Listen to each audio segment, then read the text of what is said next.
நேற்று ஒரு செய்தி கேட்டுக்கொண்டிருந்த போது அதுல ஒரு போதகர் சொன்ன ஒரு வார்த்தை, இந்த வார்த்தையெல்லாம் தியானிச்சிட்டு இருக்கும் போது கரெக்டா அந்த செய்தியில் அந்த வார்த்தை வருது. அதுல அவர் சொன்னார், ஒரு நிலத்துல பெரிய பெரிய புல்டோசர்லாம் வந்து அந்த நிலத்துக்கு மேல ஏறி இறங்குதுனாலே அந்த நிலத்துல கட்டப்பட போறது கோழி கூடு கிடையாது.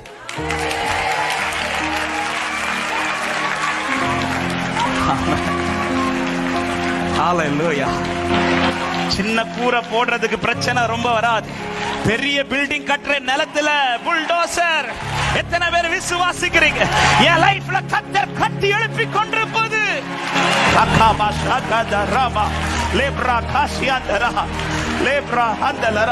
யோசேப்பே, ஏன் உன் லைஃப்ல இவ்வளவு பெரிய பிரச்சனை தெரியுமா? உனக்கு காட்டப்பட்ட தரிசனம் சாதாரணமானது கிடையாது. உன்னோடு பேசப்பட்ட வார்த்தை சாதாரணமானது கிடையாது. எத்தனை பேருக்கு நான் சொல்லுகிற வார்த்தை, எஸ், என் லைஃப்ல கர்த்தர் செய்ய போகிறது. ஆபிரகாமே, உனக்குள்ளிருந்து பிறக்க போகிற சந்ததி அது சாதாரணமான சந்ததி கிடையாது. அதனாலதான் உன்னை காத்திருக்க வைத்திருக்கிறார். அதனாலதான் சில பாதையில் உன்னை உருவாக்கி கொண்டிருக்கிறார். பல அடுக்குமாடி கட்டிடம். அவர் பார்த்து வைத்த திட்டம் பெரிய திட்டம். பெரிதா இருக்கிற வாழ்க்கையில பிரச்சனை பெரிதா இருக்கும், ஆனா திட்டம் தடைபடாது.